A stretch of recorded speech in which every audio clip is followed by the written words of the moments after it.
বড় ভাই ওজন মাপবেন কত করে? 5 টাকা। 5 টাকা। এটা চলবো? চলবো শিওর? কয় টাকার নোট এটা? 50। 50। বাড়িছে। নতুন বাইরেছে আজকে প্রথম দেখলেন? হ্যাঁ। আচ্ছা মেশিন চালু দেন। আপনি ওঠেন না। মেশিন চালাতে লইব? হ্যাঁ, ওঠেন। কয় কেজি আছে? মাশাআল্লাহ। 65 সব মিলা জুতাই তো 2 কেজি। 65 কেজি আছে। হ্যাঁ, 65। আচ্ছা আচ্ছা তুমি বাবু? হ্যাঁ খাবেন না?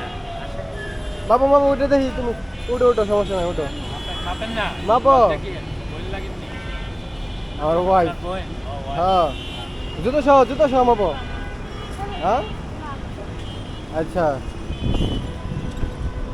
তাহলে আপনি ঠিক আছে। হ্যাঁ। কয়টা হয়েছে? এমনি আপনার মাপলাম কয়টা হয়েছে? মাপছেন এমনি 20 টাকা হইছে দুইজনে। দুইজনে কই আমি দেখলাম মাপছি। ও, একলা মাপছেন? একলা না 5 টাকা কইলেন? হ্যাঁ, 5 টাকা। তারপর 20 টাকা কেমনে কন? মানে মিথ্যা কথা বললাম। মিথ্যা কথা কেন বলেন? সেটাই। মিথ্যা কথা ভালো না তো। সেটাই। মিথ্যা বামে। মিথ্যা পাপ ঠিক আছে। মিথ্যা তো বামেই। মিথ্যা তো বামে। আচ্ছা ঠিক আছে আপনি যে মাপতেছেন ভালো উদ্যোগ আপনি 50 টাকা রাখেন দয়া আচ্ছা, দয়া এটা করেন। কি 50 টাকাই? হ্যাঁ নতুন 50 বাড়িছে টাকা না? রাখেন নতুন